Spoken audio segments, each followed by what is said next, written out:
السلام علیکم دوستوں and welcome to my channel A R views. آج کی اس ویڈیو میں بات کریں گے سری لنکا کے بارے میں.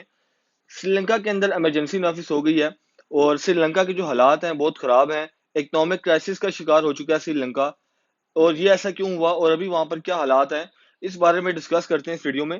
اسٹیٹ آف ایمرجنسی لگا دی گئی ہے پورے سری لنکا کے اندر. سوشل میڈیا کو جو ہے بین کر دیا گیا ہے وہاں پر، اینڈ کرفیو لگا ہوا ہے. اور پولیس جو ہے وہاں پر بھاری تعداد میں شہروں کے اندر موجود ہے. وہاں پر پروٹیسٹ کر رہے ہیں لوگ سری لنکا کے، اور اس کی وجہ جو ہے وہ کیا ہے؟ اکنامک کرائسس کا شکار ہونا. شارٹیج آف فیول ہے، shortage of petrol, shortage of food ہے. یعنی کہ پانی کی کمی تو نہیں ہے، لیکن پانی کے ساتھ جو باقی فیکٹرز آتے ہیں آپ کے فوڈ میں، جس میں آپ کی رائس آتی ہے، ویٹ آتی ہے، ملک آتی ہے، پیٹرول آتا ہے، انرجی سیکٹرز، یہ سب وہاں پر کرائسس کا شکار ہیں. ان سب کی شارٹیج آ رہی ہے. لوگ جو ہیں وہ بہت غصے میں ہیں، وہ سڑکوں پر نکل آئے ہیں اور اپنے جو پریزیڈنٹ ہے اور پرائم منسٹر ہے ان کے گھروں کے باہر جا کر احتجاج کر رہے ہیں، اور پولیس والے ان کے اوپر پانی پھینک کر ان کو روک رہے ہیں تاکہ وہ حملہ پسپا کر سکیں. سری لنکا کی اگر بات کریں تو سری لنکا میں ریزروز کی بات کریں، فورن ریزروز 2.3 بلین ڈالر تھے فروری میں، اور کافی اچھا ریکارڈ تھا. لیکن as compare to January 70% down ہو گئے تھے ان کے. یعنی کہ پہلے ٹھیک تھا، پھر گرے، پھر آئے. یعنی کہ ڈالرز جو ہیں وہاں پر فورن ریزروز، یہ ایک بہت امپورٹنٹ پارٹ ہوتا ہے کسی بھی کنٹری کے لیے. فورن کرنسی اگر کسی کنٹری کی ڈاؤن ہو، لو ہو، تو وہاں پر مشکل ہوتا ہے پروڈکٹس کو امپورٹ کرنا. آپ کے پاس ڈالرز ہوں گے، آپ کوئی چیز خریدو گے کسی کنٹری سے، آپ کے پاس ڈالرز ہی نہیں ہوں گے، آپ وہاں سے کچھ خرید نہیں سکو گے.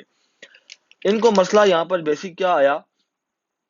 ایک مہینے کے اندر اندر اونلی ان 1 منتھ پرائسز جو ہیں چیزوں کی بڑھ گئی. ان کے پاس ڈالرز کم ہو گئے. اب یہ لوگ باہر سے چیزیں منگواتے ہیں، جس میں آپ کی شوگر آ گئی، فارماسیوٹیکل ہو گئی، اور کھانے پینے کی جو پروڈکٹس ہیں یہ باہر کے دوسرے کنٹری سے امپورٹ کرواتے ہیں اپنے کنٹری کے اندر. ان کے پاس یہاں پر پروڈکشن نہیں ہے. اب انفلیشن جو ہے وہاں پر بڑھ گئی ہے، پرائسز جو ہیں ہر چیز کی بڑھ گئی ہیں، اور صرف ایک مہینے کے اندر اندر وہاں پر انفلیشن 25% انکریز ہو گئی ہے. اب ان کی تھوڑی پیجز کی بات کریں. ایک یہاں پر ایکٹیوسٹ ہیں جو کہ ریسرچ وغیرہ کرتے ہیں، ان کا کہنا ہے کہ آنے والے سالوں کے اندر یا چند ہفتوں کے اندر، سالوں کی بات تھوڑی دور کی ہے، ہم ہفتوں کی بات کرتے ہیں اور منتھلی بات کرتے ہیں، آنے والے چند ہفتوں کے اندر ہی پرائسز جو ہیں وہ ڈبل ہو جائیں گی. اور رائس کی جو پرائس ہے، یعنی کہ چاول 1 کلو، وہ 500 تک جائے گا. سری لنکن کرنسی کی بات کر رہے ہیں ہم یہاں پہ. اور ابھی جو ہے چاول کی جو پرائس ہے وہ 290 روپے کلو ہے. شوگر 290 روپے کلو. ملک 400 گرام، یعنی کہ آدھا کلو سے بھی کم، 790 روپے کا مل رہا ہے. اور بہت سے ریسٹورینٹس ایسے ہیں جو کہ ڈھابے، ہوٹل، چھوٹے لیول کے، جہاں پر 30-40 روپے کپ ملتا ہے. پاکستان میں بھی 30-40 روپے کپ مل جاتا ہے، وہاں پر 100 روپے کپ ایک مل رہا ہے. اور 100 روپے سے مراد میری وہاں کی کرنسی ہے، پاکستان کی نہیں. LKR وہاں کی کرنسی ہے. ٹیچر جو ہے وہاں کے، ان کی ایک فیملی ہے 3 ممبرس کی، میاں بیوی اور بیٹا. ان کا کہنا ہے کہ ہمارا ایوریج خرچہ جو تھا وہ 30,000 تک کا تھا، لیکن اب اس مہینے ہمارا جو خرچہ ہوا ہے وہ 83,000 روپیز ہوا ہے. آپ اندازہ لگا سکتے ہیں، 30,000 کا ڈبل کریں 60 بنتا ہے، اور اس کو 3 ٹائمز کر دیں تو 90,000 بنتا ہے. 7,000 کم 90,000، یعنی کہ آلموسٹ ٹرپل ہو گیا خرچہ. اینڈ وہاں کے جو لوگ ہیں ان کی جو انکم جو ہے وہ تو وہی ہے، لیکن چیزوں کی قیمت بڑھ گئی ہے، جس کی وجہ سے وہاں مہنگائی ہوئی ہے. پاور کرائسس بہت زیادہ ہو گئے ہیں وہاں پر.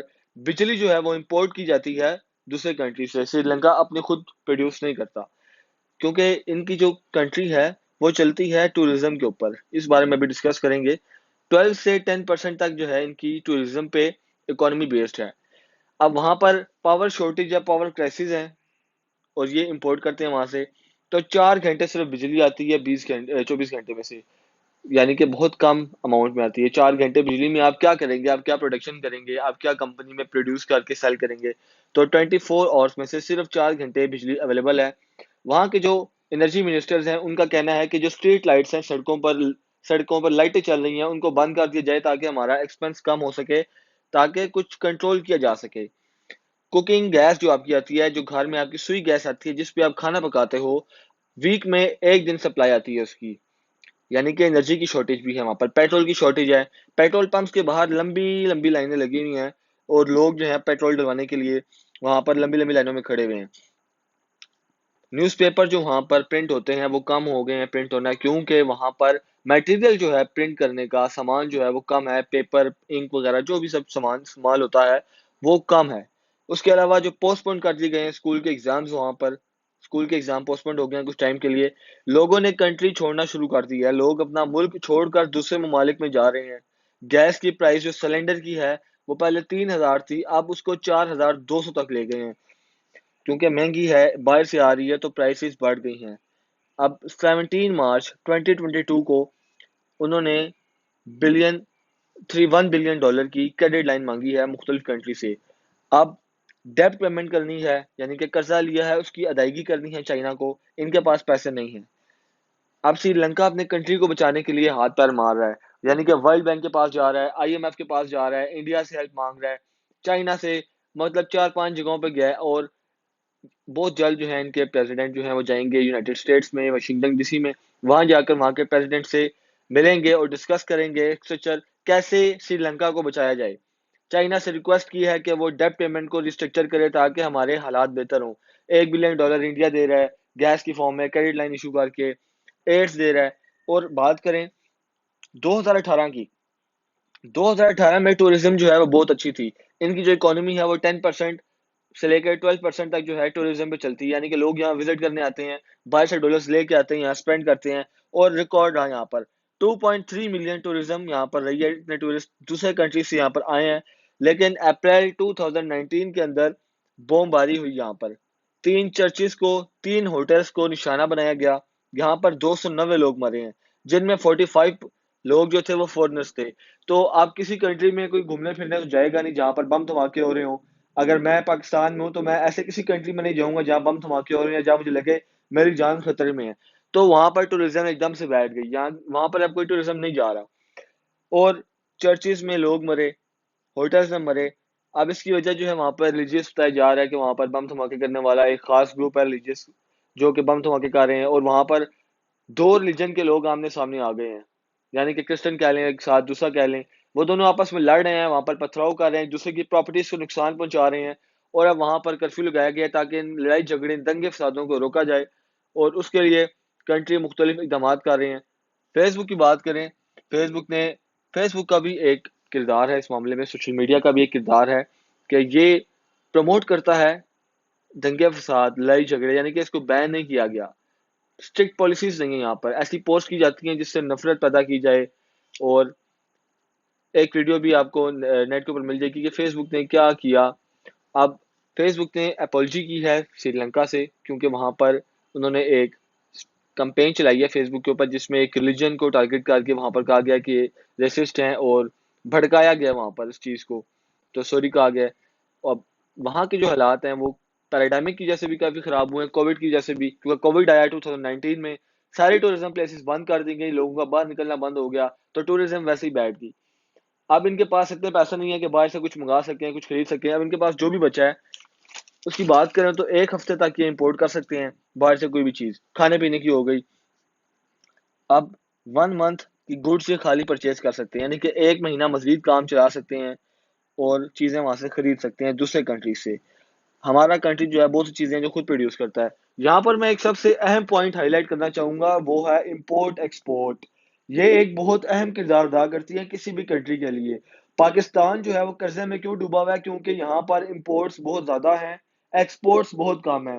ہم لوگ چیزیں منگواتے ہیں وہاں سے, کھانے پینے کی, گاڑیاں منگواتے ہیں, واچز منگواتے ہیں, الیکٹرانک آئٹمز, آئی فون. ہمیں ان چیزوں کو روکنا چاہیے اگر ہم اپنے کنٹری کو ڈیولپ کرنا چاہتے ہیں. میں کبھی بھی یہ نہیں کہتا کہ پبلک کی غلطی ہے یا صرف گورنمنٹ کی غلطی ہے, دونوں کی غلطی ہے. ایسے رولز بنائے جائیں گورنمنٹ کی طرف سے جس کے ذریعے ڈیفیشیٹ کیا جائے, یعنی کہ روکا جائے امپورٹس کو. آپ کو امپورٹس روکنی چاہیے, آپ کو ایکسپورٹس بڑھانی چاہیے. آپ لوگ خالی اپنے جو ہے پولیٹیشینز کو بلیم نہیں کر سکتے, آپ کا اپنا بھی کردار ہے. آپ اپنے ملک کی بنی ہوئی چیزیں یوز کریں اگر بہت ضروری ہے تو, ورنہ پیسے بچائیں, اس کو انویسٹ کریں کسی پروڈکشن میں, کوئی ایسا کام کریں جس سے ڈالرز آئیں. آپ لوگ امپورٹڈ پروڈکٹ یوز کرنا بند کر دیں, آپ کا ملک خود بخود قرضے سے نکل آئے گا, آپ کو کسی کی غلامی کرنے کی ضرورت نہیں ہے. اور یہ امپورٹ ایکسپورٹ کا ایک بہت امپورٹنٹ ٹاپک ہے, اس میں بھی بات کریں گے کسی ٹائم پہ. لیکن فی الحال یہ کہ ابھی جو ہمارے کنٹری کے حالات ہیں وہ سری لنکا کے جیسے ہو سکتے ہیں. ہو سکتا ہے یہاں پر ہمیں کھانے پینے کے لالے پڑ جائیں, ہمیں چاول کے, روٹی کے, دال, سبزی, کیونکہ ہمارا کنٹری ایگریکلچر کنٹری ہے, لیکن ہم باہر سے دالیں امپورٹ کر رہے ہیں, باہر سے ہم سبزیاں امپورٹ کر رہے ہیں. یہ حالات کافی خراب ہیں. تو آپ سے ریکویسٹ ہے کہ امپورٹس کے اوپر کنٹرول رکھیں, اپنی امپورٹس کم کریں. وہ چیزیں منگوائیں جو بہت ضروری ہیں، جیسے میڈیکل کٹ ہو گئی، میڈیکل کا سامان ہو گیا، یہ سب چیزیں۔ پاکستان جو ہے اتنا پیچھے ہے کہ یہاں پر وینٹیلیٹرز تک نہیں بنتے، آئی مین میڈیکل کا سامان نہیں بنتا، ہم خود وہ نہیں بنا سکتے، ہم اتنی گئی گزری قوم ہے۔ ہمیں ایکسپورٹس بڑھانی ہے، امپورٹس گرانی ہے۔ آج کے لیے اتنا ہی، دیکھتے رہے میرا channel AR Views۔ Take care, اللہ حافظ۔